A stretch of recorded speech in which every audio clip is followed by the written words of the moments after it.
Blending the old with the new. It's a landscape renovation in Niles, Michigan that we're featuring here today. And I tell you what, you're going to learn a lot. And Mark, there were a lot of challenges when you came to this property. One of the challenges that you're going to discuss in detail is one that we're standing on right now, kind of the flow of water collected right at our feet here, didn't it? Exactly. There were multiple challenges, but that was probably one of the biggest ones. And the house is over 100 years old. Cool. And Chris and Ashley purchased this house a little over 5 years ago. And since they've lived here, they realized that the street sits up higher. The driveway, unfortunately, slopes to the garage. And when it rains and it pours, the water would come flowing down the driveway, actually would go underneath the garage doors and then out the back of the garage. Chris said sometimes they'd have an inch of water there.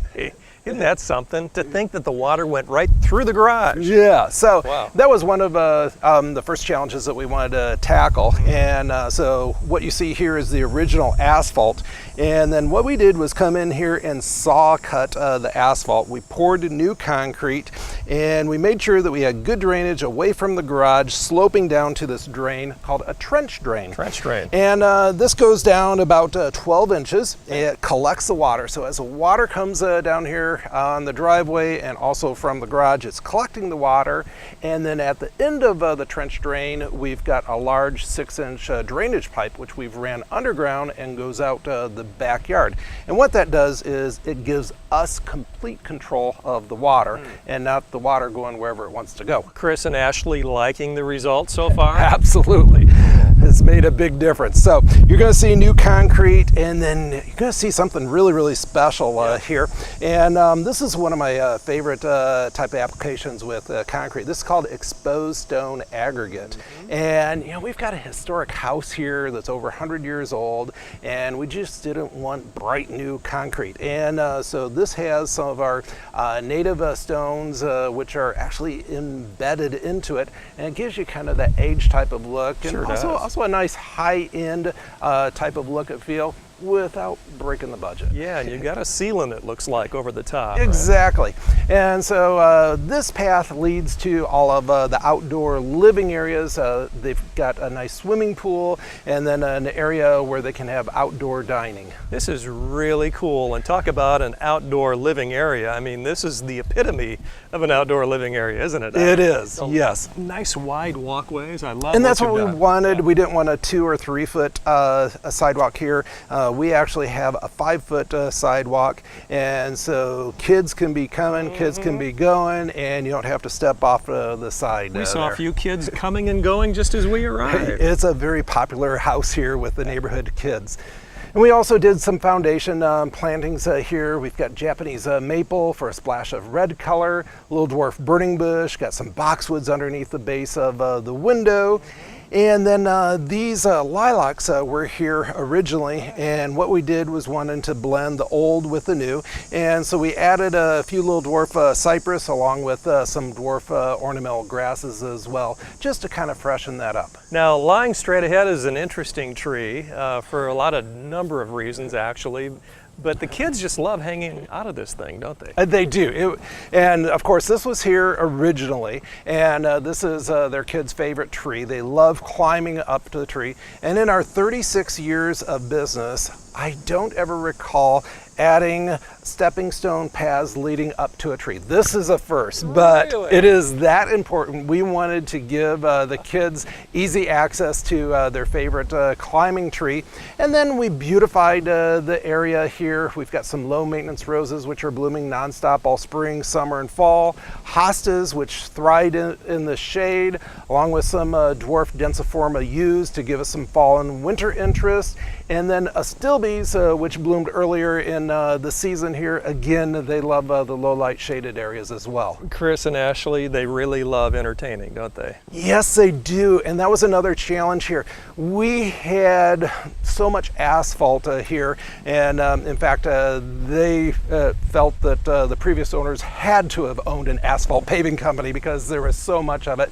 And it was rather tired and it was starting to fail. And there was a lot of asphalt, but it wasn't in a very useful design. So that was one of our other challenges. Wow. Well, it's a beautiful job here. In fact, It is so striking and beautiful. It's hard to tell the old from the new, and that is always high kudos to you and your team. Well, thank you. That was the goal and the challenge. We did some foundation plantings up against the house here. Again, we went with some of the old-fashioned favorites with the boxwoods. We've got a columnar spruce in the back corner, and little dwarf ornamental grasses here. And both Chris and Ashley love Japanese maples, and so we're anchoring this corner with another Japanese maple as well. And you kind of like those as well, as I recall. Yeah, I absolutely love them. So what's the line straight never ahead? get tired of them.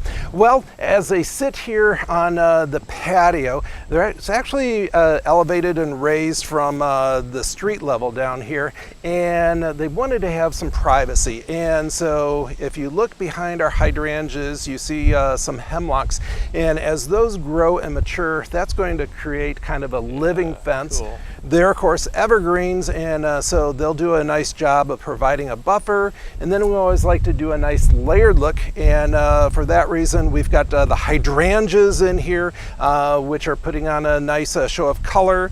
And then shade-loving plants here, mixtures of ferns, hostas, and coral bells, which attract both butterflies and hummingbirds. Excellent. Well, we know Linton's as the expert landscaper. You've done a lot of pools. You didn't do this one, but it's a nice compliment to what you've done around it. It was here originally, but we did beautify around the swimming pool.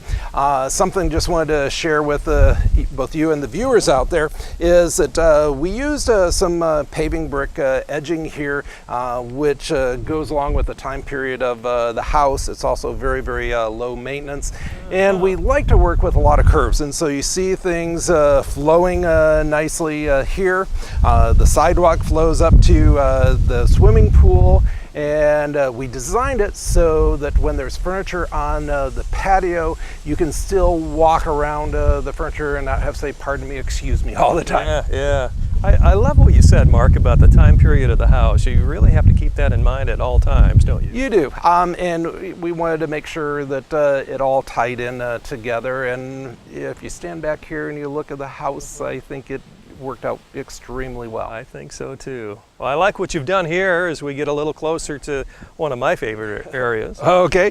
Well, these are some endless summer hydrangeas. They're putting on a nice show of the different shades of pinks, and there's a little hint of blue in there. And then you're going to see a transition of different concrete here. We go from the exposed stone aggregate to the concrete, and Chris is passionate about basketball. And so we designed a sports court here, and just met with him before we started taping the show here. He says this gets heavily used here. Wow. And they're just so happy with the results. And I don't know if you designed it this way, Mark, but some of the linings here that you can see in the cutouts kind of almost represent like a three-point line, a free throw line. It's Do you think cool. we designed it that way, or did that just kind of happen? I think you did. You got a good eye. Thanks for noticing. Something that I don't know if you noticed or not, but what we're doing is doing a soldier course of the exposed stone aggregate around the edge of the concrete, really cool. just to tie all of this together here. That is neat. Now, they did have a storage area here that was existing before you arrived. Right? Exactly, and it was out here all alone, all by itself, and we wanted to make easy access to it. They keep, the pool toys and that in there, and so we've got a pathway leading up to it. We've got, again, some more of the dwarf boxwoods, the little miniature dwarf ornamental grasses called liriopes. And just minutes ago, Chris shared with me his favorite tree is actually this tree here, and this is a bonfire patio peach. And he said when it was in bloom in the springtime, it just was amazing and incredible. Wow. So, how big will that get, Mark? not very big, a whopping 5 feet in height in about 20 years. Fantastic. Well, it's a great landscape design here, and it's blending the old with the new. Hopefully you've picked up on some great ideas. Mark, congratulations. Always fun working with you, and a great job here today. Thank you. In Niles, Michigan, Chris and Ashley, our homeowners. We've got a whole lot more coming up on the program. Stay with us. We'll be right back.